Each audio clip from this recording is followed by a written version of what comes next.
400cc sports model වලින් පිරුණු category එකකට Kawasaki introduce කළා revolutionary super sport model එක. ඒ තමයි ZX4RR මේ බයික් එක.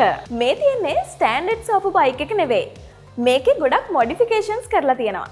ඒක නිසා ලුක් එක පොඩ්ඩක් වෙනස්. මේක 1990 ගණන් වල ගොඩක් ජනප්‍රිය වුණු Kawasaki ZX-R 400 වගේ high revving inline-four sport culture එකේ නැවත හඳුන්වා දීමක් වුණා. ඒ කාලේ තිබුණ වෙනස් වෙන regulations සහ market trends එක්ක inline-four කියන කැටගරි එකේ බයික් නිෂ්පාදනය නතර වෙලා තිබුණා. ඊට පස්සේ 2023 දී Kawasaki සමාගම ආයමත් modern technology එකත් එක්ක 400cc inline-four කියන කැටගරි එක ZX4R හරහා අලුතෙන් හඳුන්වා දුන්නා. මේකේ තියෙන සුවිශේෂී inline-four engine එකත් එක්ක modern technology එකත් එකතු කරමින් 400cc කැටගරි එකේ සැබෑම mini superbike experience එකක් මේ බයික් එක වට ලබා දෙනවා.